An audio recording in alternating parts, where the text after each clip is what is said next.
العمر مش هو عدد السنين اللي بنعيشها بس. العمر هو الزمن اللي بنعيشه في الحياة، في لحظات الحب والسعادة والفرح بيمر بسرعة، ولحظات الزعل والضيق والحزن والانتظار تحس إن الوقت ما بيمشيش.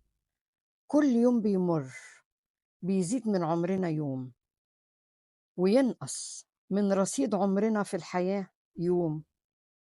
اليوم اللي بنعيشه هدية من رب العالمين، وكل يوم إضافي إحنا بنعيشه وبخير هو كمان نعمة وهدية من الله سبحانه وتعالى، لأن في ناس كتير غيرنا ما وصلوش للعمر اللي إحنا وصلنا له، وما عاشوش زي ما إحنا عشنا، وفرقوا الحياة بدري شوية.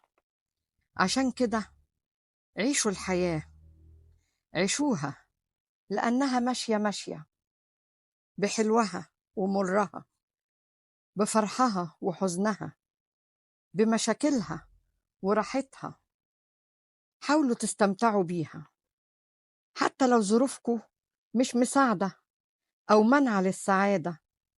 حاولوا، لأن مفيش حل تاني غير إنكم تعيشوا الحياة.